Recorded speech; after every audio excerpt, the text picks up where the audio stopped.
नमस्कार साथियों और छात्रों, आज मैं एक वीडियो लेके आया हूँ एमपी टास्क पर आधार, समग्र और जाति प्रमाण पत्र में जन्म तिथि एक सी होना चाहिए कि जाति प्रमाण पत्र में जन्म तिथि कैसे पता करें, क्योंकि जन्म प्रमाण पत्र पर कहीं भी फिजिकली जन्म तिथि दिखाई नहीं दे। तो चलिए, इसकी एक लिंक है, उस लिंक को हम ओपन करेंगे और आपको मैं बताऊंगा कि कैसे हम जन्म तिथि चेक कर सकते हैं। तो चलिए, मेरे पास यह लिंक है, यह लिंक मैं आपको डिस्क्रिप्शन बॉक्स में दे दूंगा, तो आप उससे इसको क्लिक करके और उससे आप जन्म तिथि देख सकते हैं। मध्य प्रदेश लोक सेवा गारंटी पोर्टल है, उस पर हम चलते हैं। हमने ये क्लिक किया।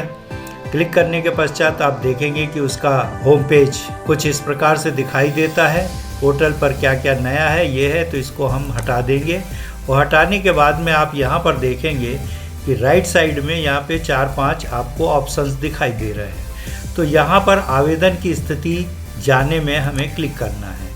क्लिक करने के पश्चात आप देखेंगे कि पंजीकरण क्रमांक, मोबाइल नंबर, डिजिटल हस्ताक्षरित सर्टिफिकेट जांचें।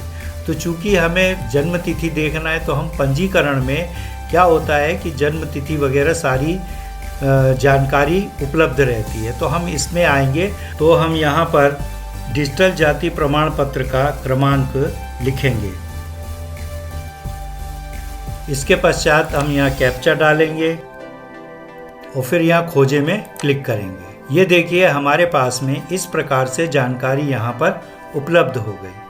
अब यहाँ पर आपको मैं बता दूं कि जन्म तिथि हमें देखना है तो कैसे देखेंगे। यहाँ पे आवेदक का नाम है, पता है, इसके पश्चात पंजीयन क्रमांक है, पंजीयन दिनांक है, आवेदन पूर्णता का दिनांक है, समय सीमा है, निराकरण की तिथि है, निराकरण की स्थिति है।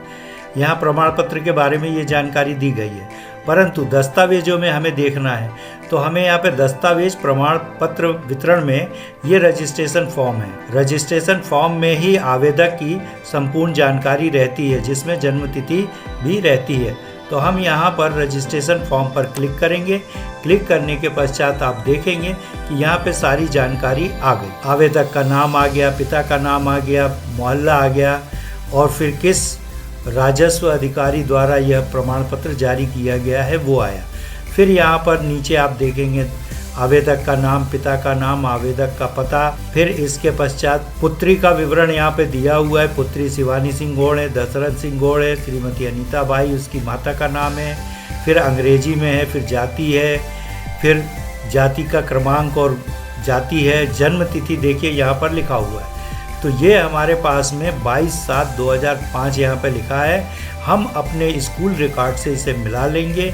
ये सही है तो ठीक है, यदि ये सही नहीं है तो आपको संबंधित राजस्व अधिकारी के पास में लोक सेवा केंद्र में जाके आवेदन देना होगा और अपनी जन्म तिथि को सुधरवाना होगा। चूँकि ये सिहोरा जबलपुर का है, तो सिहोरा जबलपुर में इस छात्रा का यदि डेट ऑफ बर्थ गलत है तो वो उसके लिए लोक सेवा गारंटी केंद्र में आवेदन कर सकती है। आवेदन करने के कुछ दिनों के पश्चात ही उसमें समय सीमा दी रहेगी कि इसका निराकरण कितने दिन में किया जाएगा। तत्पश्चात आपको नया जाति प्रमाण पत्र मिल जाएगा, अर्थात उसमें आपकी जन्म तिथि में जो सुधार कार्य होना था वो हो जाए। तो यह मेरा वीडियो आपको कैसा लगा? यदि अच्छा लगा तो दोस्तों में शेयर करें, लाइक करें, कमेंट्स करें और मेरे चैनल को अभी तक सब्सक्राइब नहीं किया है तो प्लीज़ सब्सक्राइब अवश्य करें। बहुत बहुत धन्यवाद।